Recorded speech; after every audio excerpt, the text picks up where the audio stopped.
Bien-aimés dans le Seigneur, nous vous saluons dans le nom précieux de Jésus-Christ en ce lundi 8 février 2021.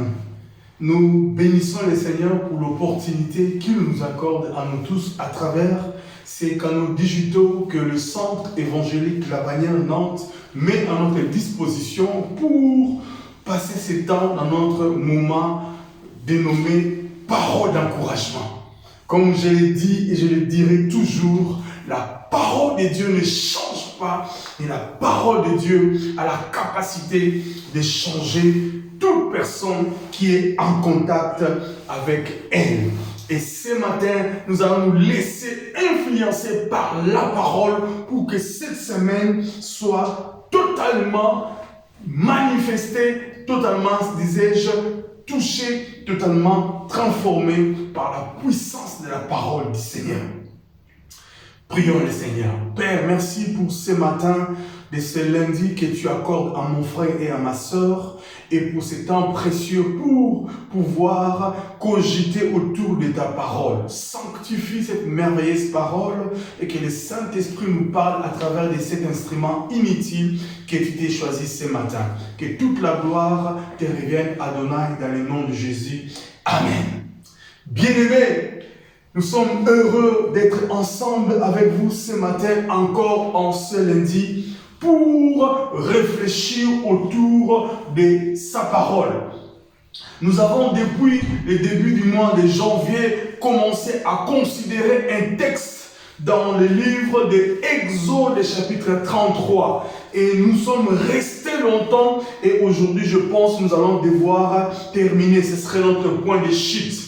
Bien-aimés, ce n'est pas pour vous ennuyer que nous sommes restés là-dedans, mais c'est pour pouvoir permettre à ce que cela soit ancré dans notre esprit. Parce que la pensée était avoir les dieux de la vision à nos côtés sur le chemin de la vie où en ce 2021 est déjà dès lors pour nous une possibilité de vaincre cette année ou de réussir cette année. Et c'est aussi une façon pour nous de comprendre que dans toute démarche, dans toute entreprise, si nous n'avons pas les concepteurs, si nous n'avons pas les créateurs, si nous n'avons pas les notices du fabricateur, il est difficile de pouvoir faire fonctionner la chose dans de bonnes conditions. Raison pour laquelle nous sommes restés en ce mois de janvier et ce début du mois de février pour que cette année 2021 soit réellement une année que nous allons devoir commencer et finir avec les informations que le Seigneur lui-même aimerait que nous ayons. Parce que la Bible dit, mon peuple périt faute de connaissances. Nous ne pourrons pas mieux connaître cette année si nous n'avons pas celui qui est le fabricateur de cette année. Et celui qui a fabriqué, celui qui a créé, celui qui est le concepteur, celui qui est le Dieu de la vision, c'est Adonai, Yoshua Mashiach. Raison pour laquelle nous nous sommes restés assez longtemps sur ça. Bien. Nous avons cogité sur plusieurs thèmes et la dernière fois, nous nous sommes arrêtés sur le sous-point avoir les dieux de la vision à nos côtés implique de se tenir sur le rocher. Je pensais qu'on allait finir ça, mais Dieu dans sa grâce a permis que nous puissions peut-être finir ça ce matin. Donc, ce matin, nous allons réfléchir en disant avoir le Dieu de la vision à nos côtés en ce 2021 implique pour nous de se tenir sur le rocher. Et nous avons tiré cette explication ou ces mots dans Exode chapitre 33 verset 18. J'ai relu un texte que nous avons lu plusieurs fois, mais nous allons encore lire ce matin. Moïse dit, fais-moi voir ta gloire. Point d'exclamation. Je suis dans la version Louis II. L'Éternel répondit, je ferai passer devant toi toute ma bonté. Waouh! Quel est le lien entre la gloire et la bonté du Seigneur? Alléluia! La parole de Dieu est merveilleuse. Et je proclamerai devant toi les noms de l'Éternel. Je fais grâce à qui je fais grâce et miséricorde à qui je fais miséricorde. Bien-aimés, nous voyons tous ces attributs du Seigneur et une implication visible ou une manifestation visible de la gloire du Seigneur dans notre vie. Bien-aimé, la bonté de Dieu dans ta vie, la manière dont Dieu s'est manifesté jusque-là dans ta vie est une manifestation de sa gloire. Alléluia! Est une manifestation de sa gloire, disais-je. La parole de Dieu, elle est merveilleuse. J'aime bien cette parole. Si je me mets dedans, je me perds. Et la Bible continue en disant, l'Éternel dit au verset 20, l'Éternel dit, tu ne pourras voir ma face, car l'homme ne peut voir et vivre. Waouh!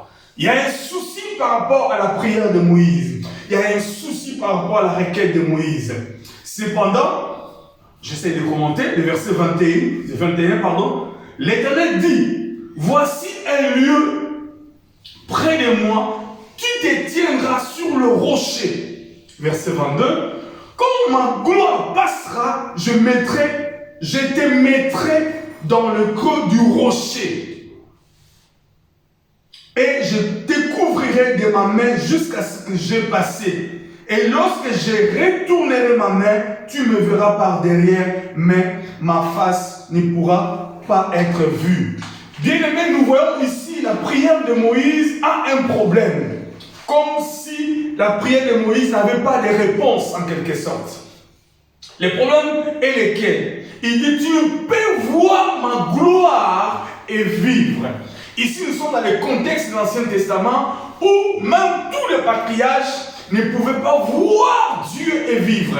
Et la dernière fois, nous avons fait allusion au texte d'Ésaïe chapitre 6. Alors qu'il a vu Dieu assis sur un trône très élevé et le pont de sa robe remplissait les temples. On en parlera un jour, extraordinaire cette vision. Et la Bible dit qu'il y avait des séraphins,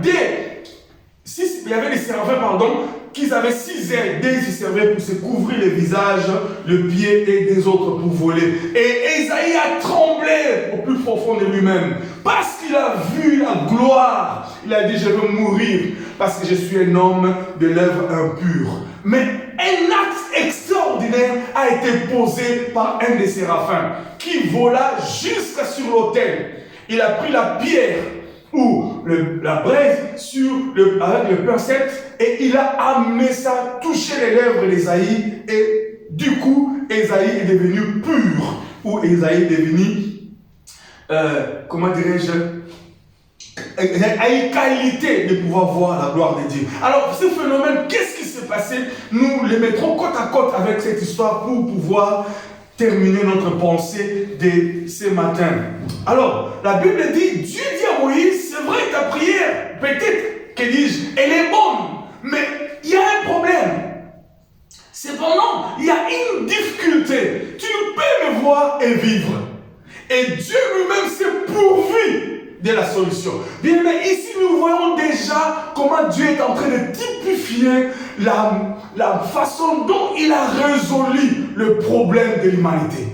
Le péché, bien aimé, a atteint le pic à travers l'acte dont les parents ont causé pour l'humanité et Dieu a donné la solution qui est la panacée pour cette situation que l'humanité avait connue, qui est Christ. Alors, ici, bien aimé, déjà d'emblée, je voudrais, pour aller vite, nous faire comprendre que Moïse, précédemment, avait fait une prière en disant à Dieu, Seigneur, je voudrais entrer dans les conseils de ta présence.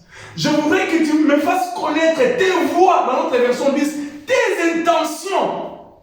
Donc, ta façon de réfléchir. Moïse a fait une prière extraordinaire. Bien aimé dans le Seigneur, notre démarche, c'est de pouvoir nous encourager en cette année 2021 d'être des hommes et des femmes qui cherchent Dieu de manière extraordinaire. C'est vrai, nous avons des problèmes, nous avons des difficultés, mais Dieu a devoir poser un challenge pour toi et moi, que nous soyons des hommes et des femmes qui traverse les murs de foi, comme nous en aviation, on parle des murs de son, qui percent les profondeurs de Dieu pour pouvoir atteindre même les cœur de Dieu. Alléluia. Et Moïse a fait cette prière. Il dit, fais-moi voir, fais-moi connaître tes intentions.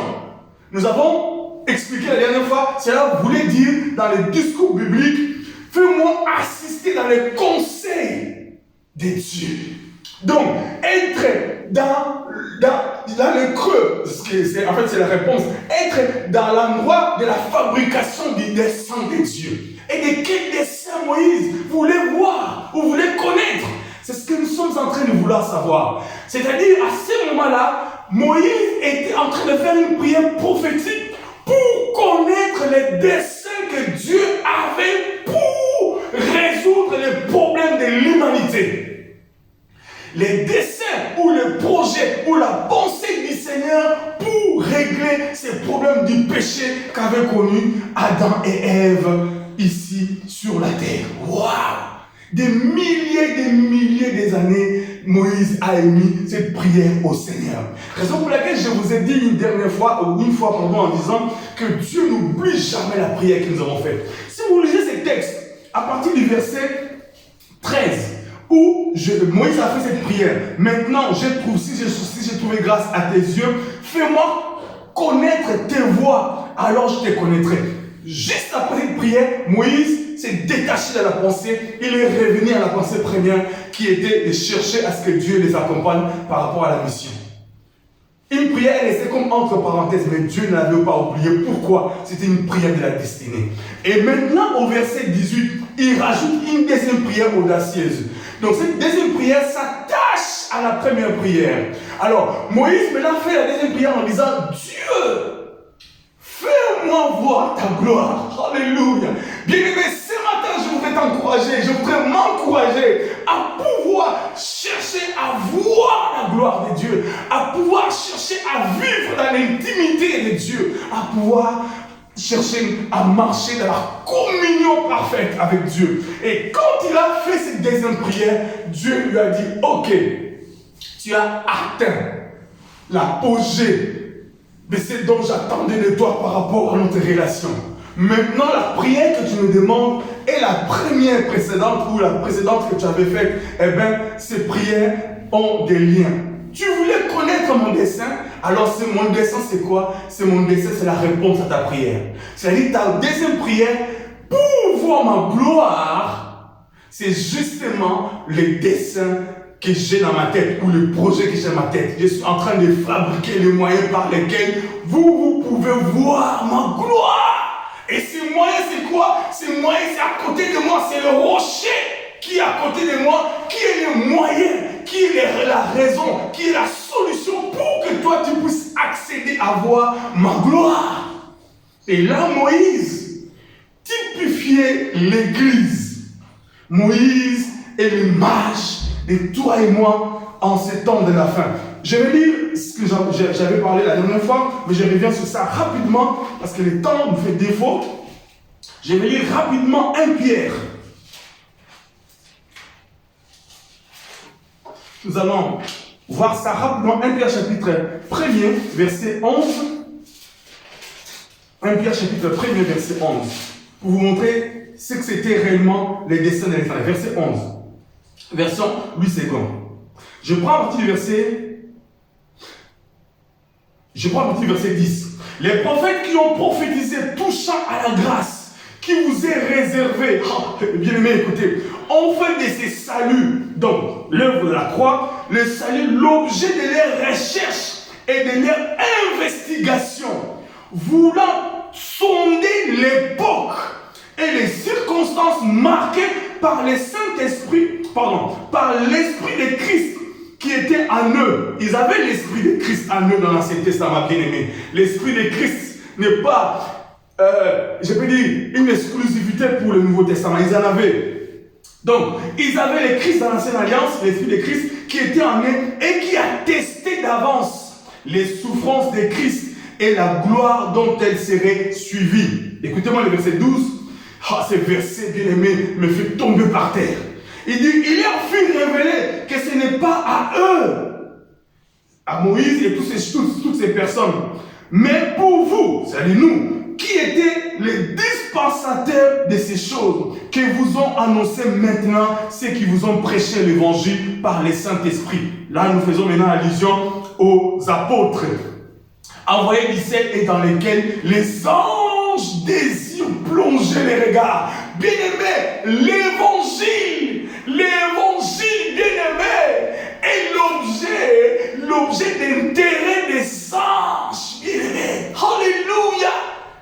Mais hélas, en ces temps de la fin, l'évangile est muselé. Pourquoi? Parce qu'il faut retentir un son autre que le son de l'archange, la voix de l'archange et le son de la trompette. À travers un évangile troqué, à travers un évangile falsifié, à travers un évangile distancé de la croix, à travers un évangile qui n'est pas christocentrique. Qu'est-ce que Dieu voulait dire à Moïse? Tu ne peux pas voir ma gloire sans passer par le rocher, sans passer par Christ. Parce que Christ est le rocher. Bien aimé, je suis allé dans les dictionnaires ou dans Google pour regarder la différence entre le rocher et la pierre. Je ne suis pas un géologue. Bien aimé, j'ai regardé les explications. En fait, ils disent que c'est des synonymes. Bref, pour résumer à cause du temps. Le rocher, je ne vais pas rentrer dans les définitions à cause du temps. Donc, ceux qui sont les géologues, ils sont experts. Moi, je ne suis pas géologue, mais ils disent que le rocher et la pierre sont des synonymes. Si je fais erreur, nous allons corriger ça prochainement. Mais c'est un peu ce que j'ai retrouvé dans mes recherches. Ça veut dire quoi? La Bible dit la pierre dont on a rejeté ceux qui bâtissaient est devenue la principale des langues. Depuis le psaume 118, ce message a été annoncé. Bien aimé, cette pierre, c'est le rocher dont Jésus, en fait, que dis-je, le rocher qu'Adonai a dit à Moïse. Qu'est-ce qui se passe maintenant? Moïse a découvert, bien aimé, les intentions de Dieu. Alléluia! Dieu a répondu à sa première prière tout en rattachant la deuxième prière pour que nous puissions comprendre. Donc Dieu voulait dire à Moïse, Moïse, si tu veux connaître les desseins, ou tu veux connaître ma pensée, si tu veux connaître ce que je suis en train d'envisager, ce que je suis en train de concocter dans ma présence, parce qu'il est en train de concocter ce que nous avons reçu aujourd'hui, dont les anges désirent plonger les regards. C'est quoi? C'est la croix. C'est l'œuvre rédemptrice de la croix. C'est la solution de ce péché que le monde a reçu à travers la désobéissance des parents qui est Jésus-Christ. Alors qu'est-ce qui se passe? Il dit, Moïse, si tu veux voir ma gloire, toi-même décide de te tenir sur le rocher. Et après, moi, je te mettrai dans le creux du rocher. C'est une démarche de l'acceptation de Jésus-Christ comme Seigneur et Sauveur. Il faut que toi-même, tu décides de venir se tenir sur le rocher. Dieu n'est pas un dictateur. C'est seulement quand tu acceptes Jésus-Christ, la deuxième étape, lui-même fait ce qui reste. Bien aimé, la Bible dit, personne ne peut venir à moi sans que mon Père ne puisse l'appeler. Si toi tu acceptes de venir vers Dieu, Dieu te prend, te met dans le creux du rocher pour pouvoir vivre les moments extraordinaires que l'humanité ne peut pas te présenter. Bien aimé, c'est cela la prière ou je peux dire la réponse de la prière de Moïse qu'il avait fait précédemment. C'est ce que je vous ai dit, que Dieu n'oublie jamais nos prières. Dieu s'est pourvu pour donner à Moïse la solution. Dieu révélé à Moïse que moi-même je vais pourvoir aux besoins que l'humanité en a besoin. C'est-à-dire, je vais pourvoir un endroit à côté de moi, et cet endroit, c'est le rocher. Jean, plus tard, des livres de l'Apocalypse, quand tu plairais parce que personne ne fut trouvé digne d'ouvrir les livres, de rompre les sceaux, la Bible dit, un agneau comme immolé est sorti du trône. Alléluia. Dieu s'est pourvu pour que nous-mêmes nous soyons sauvés. Qu'est-ce qui s'est passé dans le spirituel?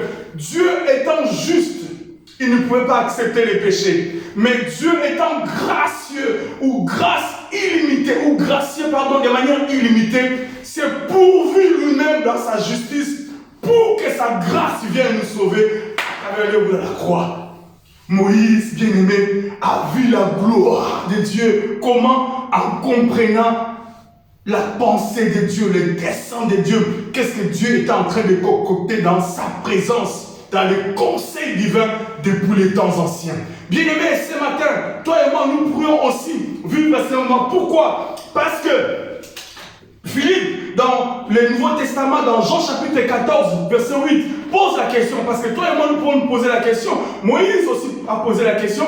Et nous aussi, nous avons droit. Oui, vous avez droit. Philippe a posé la question dans Jean chapitre 14, verset 8. Il dit à Jésus, montre-nous le Père et cela nous suffit. Jésus était triste. Bien-aimés, nous terminons par ces versets. Jean chapitre 14, verset 8. Jésus était triste. Philippe lui dit, 14, verset 8.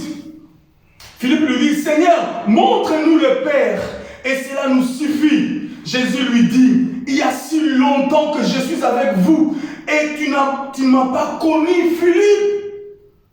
Celui qui m'a vu a vu le Père. Comment dis-tu, montre-nous le Père? Bien-aimés, nous ne pouvons pas voir le Père si ce n'est passé par Christ. Connaître Christ, c'est avoir une intimité avec lui pour, bien-aimé, pouvoir voir la gloire de Dieu. Ce matin, Jésus-Christ est le rocher.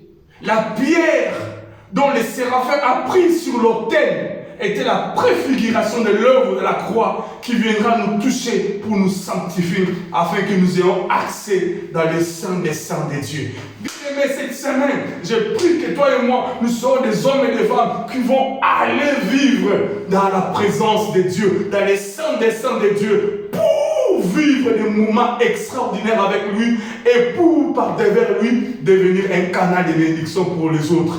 Moïse a connu les desseins de Dieu. Et Moïse est entré lui-même dans la fabrication du dessein de Dieu, dans l'usine de la fabrication du dessein de Dieu. Et vous avez vu, il a dit quoi? Quand tu seras sur le rocher, tu verras mes bontés, je déclarerai l'Éternel. Tous ces attributs, c'est Jésus qui les a. Donc Moïse, en étant dans le rocher, dans les creux, a découvert la divinité de Jésus-Christ. Bien-aimés dans le Seigneur, acceptons la croix, répandons-nous, vivons dans la sainteté, loin du péché, de l'infidélité, de la tricherie, du mensonge, en ces temps de la fin, bien-aimés. Et nous pourrions vivre des moments extraordinaires avec Christ. Et notre vie sera une vie différente des autres. Cessons, bien-aimés, de continuer à tourner en rond autour tout simplement des choses de ce monde. C'est bien, mais cherchez premièrement le royaume des cieux et sa justice. Que Dieu bénisse sa parole. Et Moïse est pour nous un modèle. Parce que plus tard, dans Deutéronome chapitre 34, la Bible dit, jamais un homme n'a été comme Moïse ici sous le soleil. Au soir de sa vie, il a donné les bâtons à Josué, mais il a fait son parcours excellent. Il a fait comme David dit la Bible dans le livre des Actes. Après avoir à son temps, alléluia, accompli les desseins de l'Éternel, il a vu la corruption. Toi et moi, bien-aimés, ici sur la terre, nous avons un dessein. Mais ces desseins, nous ne pourrions pas vivre, connaître, réussir ces desseins si nous n'avons pas les dieux de ces desseins. C'est ce que je disais, les dieux de la vision à nos côtés pour atteindre ces desseins. Voilà, bien-aimés, ce matin, notre point de chute pour notre pensée, selon laquelle avoir les dieux de la vision à nos côtés est indispensable. Nous pousse à rompre les amarres, nous pousse à rentrer les conseils de Dieu, nous pousse aussi à se positionner sur le rocher. Que Dieu bénisse sa parole. Amen. Prions le Seigneur. Père, ce matin, je voudrais moi aussi, comme bien-aimé, relever ces challenges, m'appuyer sur le rocher et, par ricochet, vivre les retombées de la communion ou de la connaissance du rocher. Parce que Jésus a dit à Philippe, si tu me connais, tu connais aussi le Père. Tout simplement, je voudrais vivre dans la communion avec toi, connaître toi, mon époux, parce que tu reviens bientôt. Merci Seigneur. Bénis ton peuple et bénis cette semaine dans le nom de Jésus. Amen. Que Dieu nous bénisse. Au revoir.